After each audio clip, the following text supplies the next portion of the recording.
But since you brought up the first drop that you did, and it was Out on the Run, what you called it? Yeah, On the Run. Yeah. On the Run. So since you brought that part up, and that now see how we going back into the history. Yes. So we have history. Yes, absolutely. So you mentioned On the Run. Yep. So you know God don't make nothing happen for no reason. Mm-hmm. So you end up going to prison, and that's how you and I met each other. Absolutely. So was that before that time we met each other, or that was before a previous time? It's a Connecticut wave, y'all. Family over everything. I'm gloves off and everything. Word to my kids, I'm doing shit you ain't never seen. Sticking to the plan. A lie got my hand. You see the quicksand, it was only mine in the sand. I told Jig, man, it's up for these niggas. I told Flock, man, I don't fuck with these niggas. I shall not ever be stuck with these niggas. On top, just like I'm supposed to be, nigga. Number one on YouTube, nigga, fuck your vibes. I'm in the trenches with the wolves and we all outside. No politicians, but I'm politicking. No pot to pissin' for my oppositions. As you move through the state, soldier, know your rights. Cause these crooked ass politicians will take your life. I've been doing this since day one. All my niggas A1. Shout out to Left Rack and his brother Jason. Always been southbound. Niggas know my crown. How you say you the king and you ain't even in the hood now? They say trust, respect, honor is loyalty. Nothing more, nothing less. Family is those that you put in your heart. It don't gotta be a bloodline, nigga. Are we rolling already? Let's go. Alright. I'm trying to find somewhere to plug this up at, but I was trying to get some connection, but unfortunately we ain't got no connection. Yo, you know this your boy Gloves. I'm Gloves Off. We don't sugarcoat, beat around the bush about our tongue. You know what I mean? I have a special guest. I've been waiting for this man for quite some time. You know what I mean? We are definitely gonna talk. So let me just get into it first. He gonna state his name, and then we're gonna get into our history and why I brought him up here. So state your name, brother. My name is QUISE from Bridgeport, Connecticut. Okay. Rap music artist from CT, and you know, got an energetic style, a unique style for CT. So y'all go check out my music on all platforms.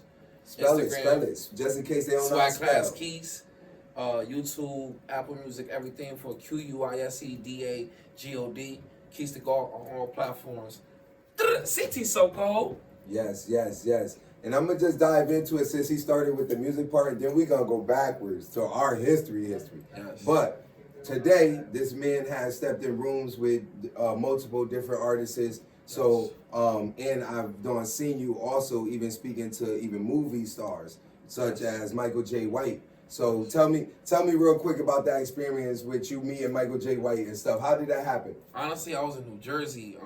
Okay. I think I was on a tour with Hot 937 with G Money, and by the time I got into the hotel that night, so I just got a call and it was like, "Yo, Michael J. White in the Greens." Fuck, like 7 o'clock in the morning, like, you know what I mean? Yeah. Same clothes that I was on tour with. Jumped right in the car, went right to the Greens. Pulled right up there. I see some YNs over there, whatever the case may be. And then, you know, once I had that time to even, like, you know, find that pocket to say what's up with him, as y'all can see in the video drop that we did, how I came and I attacked it.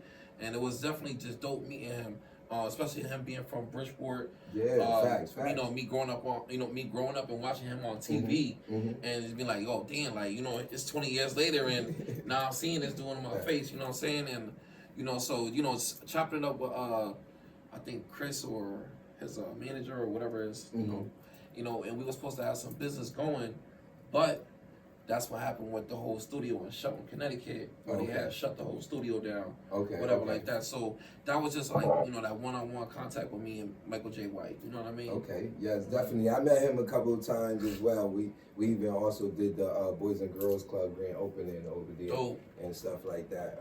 Dope. Yeah, so definitely I met him.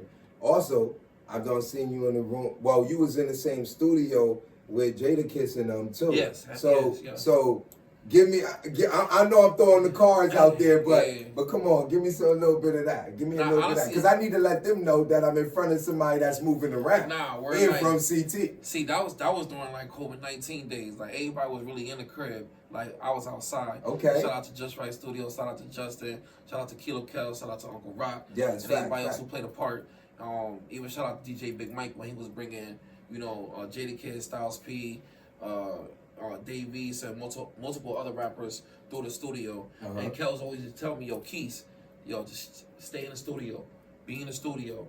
You know what I mean? And I just had to really listen to him, like, you know what I mean? Like, a lot of the artists that's coming from our city, or OT artists that's coming from New York, whatever like that. I'm just meeting multiple artists at a fast pace, networking, and that was my number one goal, is to always make sure I'm networking.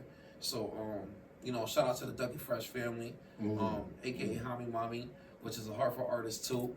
Went on a couple tours with them too, and just by being in the studio with Styles P and Loaded Lux. Styles P really get high as fuck, I really, real talk, because y'all can see it in that video. I was clapped. Yes, you definitely was. Definitely was. I watched it a few times, like, damn. Because listen, this is real true facts. I grew up listening to D Block. You feel what I'm saying? I was born in the 80s, trained in the 90s. So I grew up with D Block, like, you know what I'm saying? So to see them in the town, I've seen them multiple times, but to see them like chilling for hours in the town, I was like, real talk, damn, I should have been there. And that's cause, you know what I'm saying? So it's just a phone call away. You know what I'm saying? I mean, it was even dope when the artist was coming in and they was playing music for Jada Kiss or Styles P or whatever artist that was in there, because they was doing plug and plays.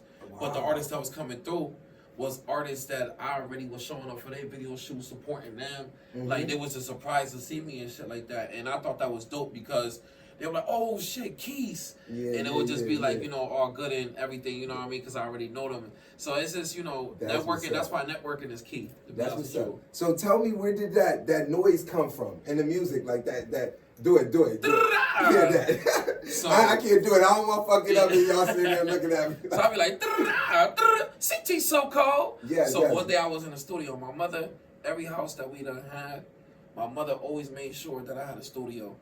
Rest in peace to my father, DJ Mr. C. He used to DJ at the Club Marquis on the South Side. Okay, yes. He was a real good, great DJ, and he did many other clubs in Bridgeport too, and did mad block parties. The OG DJs know him. Shout out to DJ White Flash. Yes, White Flash. You know what I mean? But yeah, my mother always made sure I had a studio in every crib that we had, and sometimes I had two rooms. I had one room and another room, which was my main room, and the other side was the studio. So I had DJ equipment for my pops when he passed away, or DJ equipment that was given to me, and while I was in the transition of learning how to record music and stuff, I'm in the studio for hours on end, and I'm just like, yo, I gotta come up with my own sound, my own like ad-lib or something like that, and it really took me like down there all day, and once I did it, I ran with it. Yeah. I ran with it. And so how long that's been? How many years you been doing that? Shoot, so if you go on SoundCloud and you hear On the Run the mixtape, that was before I turned myself in. I dropped the mixtape called On the Run. You will hear that ad-lib on there. So I would say, we probably about like a good maybe 11 years in. 11 years in. Like, so Jada got his thing, you got your thing, a few other artists got that unique. That's what's up. That's what's up. That's your trademark. That's your trademark. Nobody cannot take that. Nah, nobody can take that in. It's like a lot of times you will hear drill music or other artists, use or whatever the case may be. Fact. And that, it's dope. But I never really did it as nothing for drill music and nothing like that. It was always just a way for me to express myself. To just it pumps me up, and whatever I'm feeling. You know what I mean? A release. You know what I mean? And they feel that impact. You know what I mean? So when y'all see this interview, make sure y'all DM me a video of you saying, I gotta see who do it the best in CT. Word. Oh, I appreciate. Yeah, we can do that. I might do a video too. I might do one too. I might try. I might have to go watch it a few times. But since you brought up the first drop that you did, and it was Out on the Run, what you called it? Yeah, On the Run. Yeah. On the Run. So since you brought that part up, and that now see how we going back into the history. Yes, so we have history. Yes, absolutely. So you mentioned On the Run. Yep. So God don't make nothing happen for no reason. So you end up going to prison, and that's how you and I met each other. Absolutely. So, was that before that time we met each other, or that was before a previous time?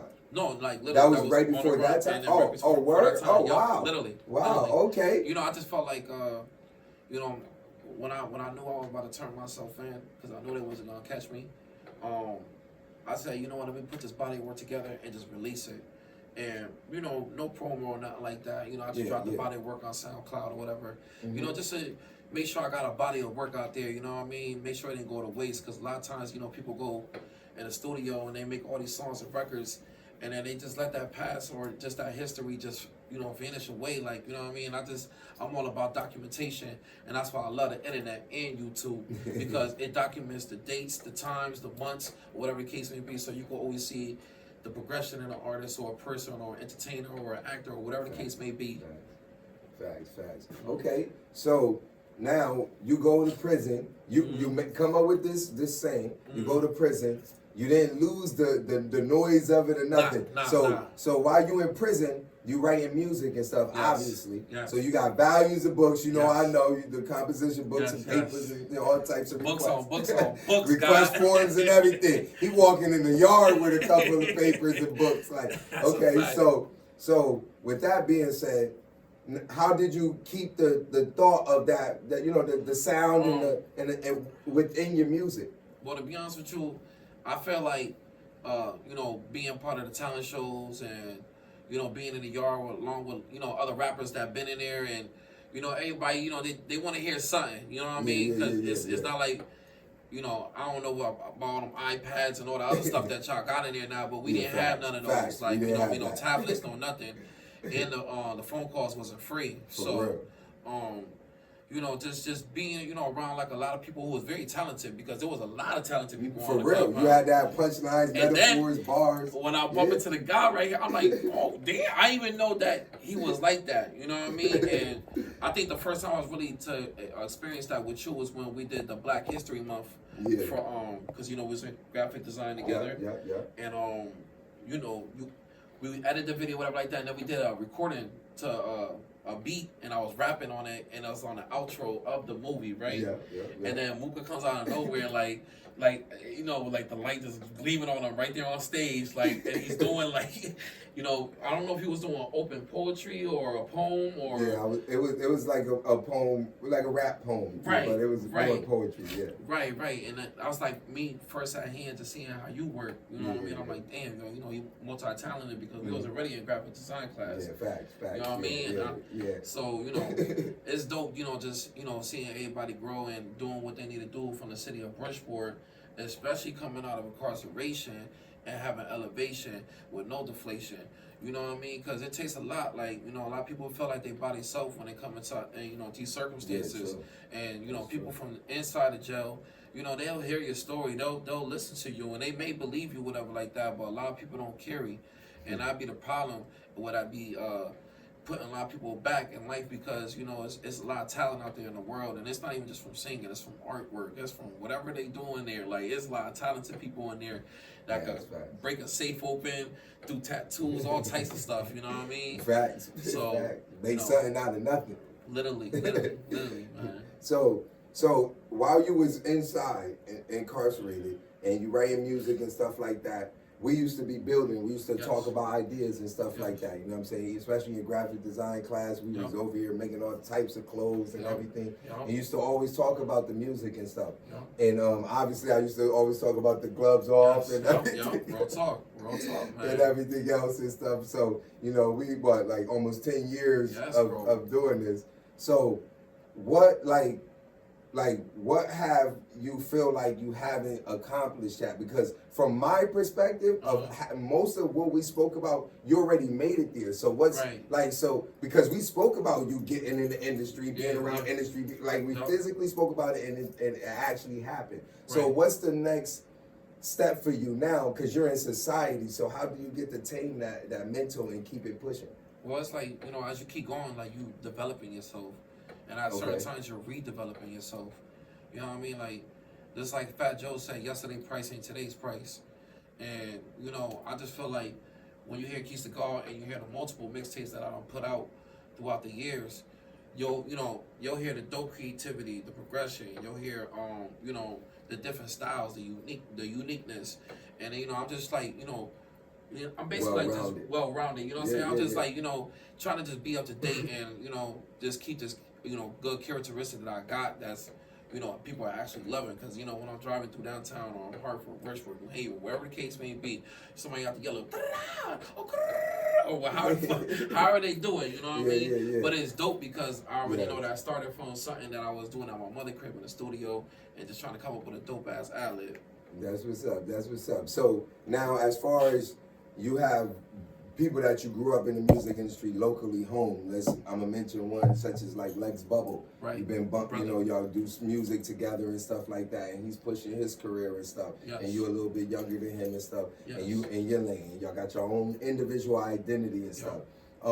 So like, how did that relationship grow? Did y'all knew each other prior to? Lex came home from jail. And just like I said, I was in the studio all the time. So when I see him coming through the studio, he was like, yo, that shit's... I think me and Kilo Kelsey was doing a Super Duper Fly remix. And he heard it. He was like, yo, that shit's on fire, yo, we gotta work. We gotta do a track. And Lex can tell you to this day, he like, yo, Keith ain't never do that track with me. He ain't never hit me up, no nothing. But from right then and there, it was like, I seen him on the internet and he just kept dropping and shit like that. Like, he was consistent about it. So I said, you know what? That's gonna be that's somebody who I really gotta work with. Not because he's like dropping consistent, because people could be dropping consistent and they could be whack. The music cannot be it. The sound is not hitting. But when you see something dope and a good creativity and unique, you definitely want to work. So I did that with Lex, and we was able to do one EP together that ain't dropped yet, and multiple videos together as well too. And it works good because he always kept it as like his entity, and I always kept it as my entity. But the dope thing about it is that Lex move around in the rooms too. So when you got two people that move around in the rooms together, it just get even more better because opportunities is available on both sides. Nobody not gatekeeping nothing. You know what I mean? And I'm just saying, like, as far as like recording, performing at Seaside for KRS-One on stage. Had a 5-minute gap, and I still was able to bring 2 others. You know what I mean? Because a lot of times it don't just be about me. It be about the people, the other artists that I be around with, the opportunity that's available. The Pat Poos, you know what I mean? It's just it's a lot of shows that we did, bro. You know what I mean? For a lot of artists, and I'm just great to have those the artists, open shows that I did underneath my belt. You know what I mean? As far as my resume, so when people see it on YouTube or the internet, they know like, yo, damn, Keys to God put in that work. He ain't even had no open free hands, no nothing, like, you know what I mean? So let me ask you this. This might be a touchy subject, but I'm gloves off, so I want to get into something that's a little I gotta. So in Bridgeport, not off of social media clout or none of that. Okay. Who do outside of yourself? Okay. Who do you feel is the best rapper in Bridgeport? Oh shit! Damn, you really gonna do that? No. Hanging with time they get here, like who really, like, when you listen to them, you like, damn, every time this person lays something out, it's just red carpet status. Bridgeport always like it fluctuates. It doesn't fluctuate because a lot of people that come from Bridgeport really make some dope music. You know what I mean? I know, yes. And the list you goes are one. on. Yes. And the list goes on. Like, you know what I mean? Like, I could name a whole bunch of names and stuff like that. But who stands out? One person that just stands out. I ain't even gonna make it. I ain't even gonna put it hard on him and be like, name off it. There's one person that stands out. Like, damn, this dude right here, he got some heat. Well, I know Smartphone always had it. You know what I mean? Young, dope, good characteristics. You know what I mean? Like, and when I met him, I was like actually just like saying, all right, we done did the whole New York City thing, you know what I mean? Let's see what's up. Me and Lex started rocking real hard around that time, and he was bringing me to all the shows that was like downtown Bridgeport. And I wasn't performing at those spots and nothing like that. Facts. I was always like in New York, the Bronx, New Jersey, whatever like that, Massachusetts, and but Smartphone is definitely dope. Okay. But it's so many artists that I can't even. Don't ridicule them. That's me coming out of y'all. But a legend in my eyes, would be obviously, shout out to the Connecticut Cartel, coming from Bridgeport. Shout out to Brello, you know what I mean, that got beats made by Swiss. You know what I mean? Is it 3 the Hard Way? Is it 3 the Hard Way? 3 the Hard Way. 3 the Hard Way, and the Skinny Boys And too. the Skinny Boys, yeah, that's the Skinny Boys. That's what I meant to say. The Skinny Boys, absolutely. Yeah. And you know, just a lot of good attributions to Bridgeport and more history that I don't even know. So, a lot of people, I hear this, and you're an artist. I don't want, I ain't gonna throw no shade. This is a whole nother topic, but you brought up somebody within the names that you mentioned, and I want to bring this up. Right. Why do people, when they mention great artists from Bridgeport, they mention Brillo in the conversation? Brillo's not from Bridgeport, 1. Right. And 2 is, we got other topics that I would like to talk about, but I'm not gonna put him under the. Well, Brillo, I never really even asked Brillo where he was from. I just thought that he was just from Bridgeport because Bridgeport. Well, y'all know him as you know Brillo. I don't know him as Brillo. I met him as Hayes. Okay. And then I don't know. I think maybe when I went to jail or whatever, then Brillo came. The name Brillo came, but I know him as Hayes. I knew him way before. And when I was locked, I think I was hearing his music on the yeah, radio. he's nice. I'm not gonna lie. And he's the record nice. kept spinning. The record kept spinning. The record kept spinning. So then when I came home from that bed, and I bumped into him in the studio a couple times. Like I said, sitting in the studio, and then we ended up banging out a record together. And then he brought me out to New York City to what's that on the Radar, and we went to the Hub Studios together with Poobs, and what's this dude the dude that did a song with a million. Corey Guns. Corey Guns, and then we went to the Rough Rider Studios right after. So yeah, you know what I mean. Shout out to Brillo. You know what I mean. Yeah, I don't know. I just know it's just birthplace this. or nothing, but my brother. Come on my podcast. Yeah. Brillo, we need you up here, bro. Oh no, if you want to, but I asked that because people always mention him. They'll mention Sholey. They'll mention certain individuals in the music industry. And let me just bring this up. I swear, man. I'm glad that I got an opportunity to say this even around somebody that I genuinely know, because I was gonna do this the last time we went to the spot where Brillo. I mean not Brillo. You got me thinking about him. Where Sholey and Ty Henney and did the thing. Fire Marshal. Okay. So when I seen Sholey there, so prior to seeing Sholey there, Sholey, he used to feel like I was against him, right?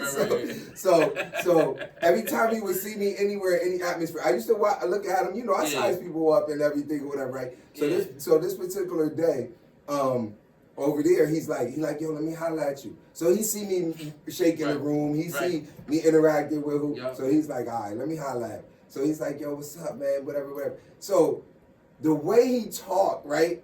It kind of, and then I'm not gonna lie, he know how to articulate himself. Right. It kind of made me think, and I was like, damn, I am kind of harsh on you, like you know what I'm saying. He was like, damn, we supposed to be supporting each other. Nah, real you know talk. what I mean? Like, I'm in a different generation. That's why you probably don't know me. Like whatever. And I'm like, damn, I came home a little bit of like, But no, you did though, cause you was on that. Because I was like, hold up, Sholey ain't the face of Bridgeport. You was on that, Muka, and not only that though, you was on your jealous. Yeah, you know what I mean? So, but I want to say on my podcast, shout outs to Sholey. He is moving. Nah, I have to give him his flowers. Yes. He's definitely moving. Yes. And I love Sholey too because him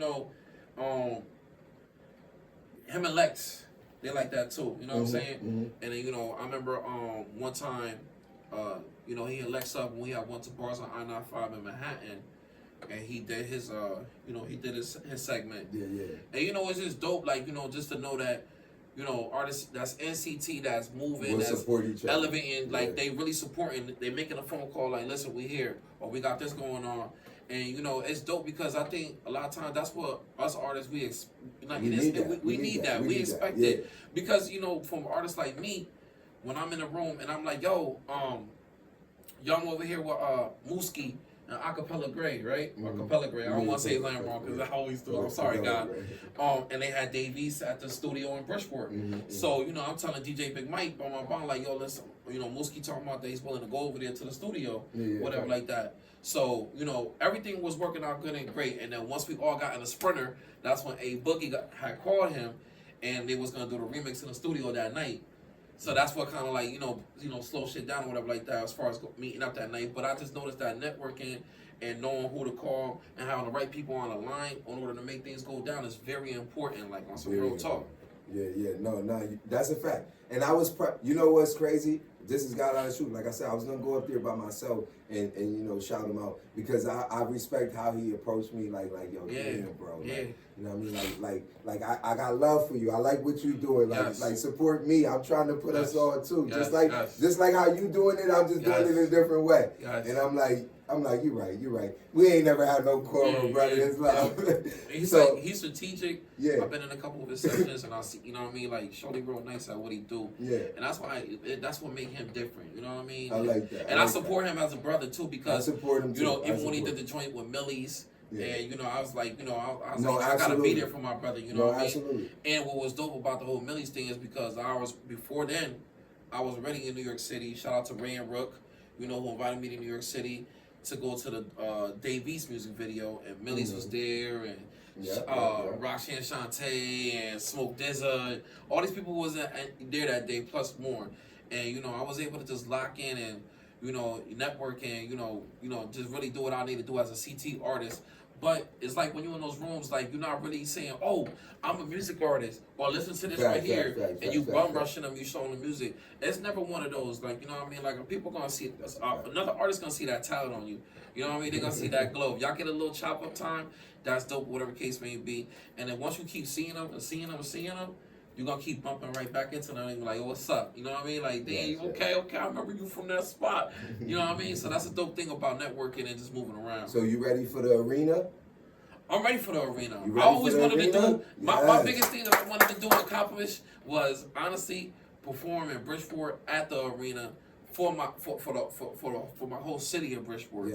You know what I mean? Because it's like doing music is not an easy task. Like getting in the studio and paying all this stuff for the beats, the everything else that come with it, the music video, the fashion, everything else that come with it. It takes a lot. Like you know what I mean? Like I can't even tell you how much of 20,000s that I'm in, you know what I mean? At this point in time, and you know that's why I say shout out to Dr. Sounds and them. You know, we shot like 4 or 5 videos with Roddy Rich's filmer. They flew him out to CT. We shot some big budget music videos that we about to drop in the upcoming weeks. So make sure y'all stay tuned to that. You know, but all the puzzles to the game is like really, you know, it needs to come through by everybody being there for each other and showing love and being there. Just, you know, not even on some, like, hate and shit. Like, you know what I mean? We bigging each other up. And, you know, I notice a lot of artists in CT, you know, they don't tend to do that. You know, some people brush away. Some people, you know, they really picky and choosy how they commenting on some people's music or sharing their videos. But, you know, don't let that stop you from being you. Still comment on people's videos. Still share your videos. Still show up and support. Because you know why? A person ain't never going to forget that. You know what I mean? They ain't never gonna forget that, and just be original. So before we go, I just want you to holler at everybody. You know, tell them who you is once again, and if you want to drop some wisdom off before we clip it off, you're more than welcome to. All right. I go by Keys to God. I'm a Connecticut stepper, and you know, I just got this music thing going on for my life right now. You know, my dad was a DJ, and I'm just carrying on the legacy. I'm gonna come from a very talented family. You can find me on all platforms, Keys to God, QUISE, DAGOD, on all platforms, Instagram, Facebook, or Swag Class Keys on Instagram, SWAGGCLASSQUISE. CT so cold. Yes. And I know I just said we was gonna clip it, but before I get you to do like something with the beat and everything, give me like a good 4 bars acapella or something so they can hear like the bars. Okay. You know what I'm saying? Something, whatever. Hey yo, I stay fly. Braids on point just like AI. Rice grains up in a bag to keep the dope dry. No closed eyes when I rest, I keep them open. While my dick running through pussy, my Glock focus. Shout out to my senorita. My Asian bitch got a gun named Justin Bieber. She only fucked and leaving. That's a couple bars, dog. You know what I'm saying? Yeah, okay. Check them out, y'all. I promise you, you won't be bored. Yes. All right. That was a good one, Mooka, too. Yeah.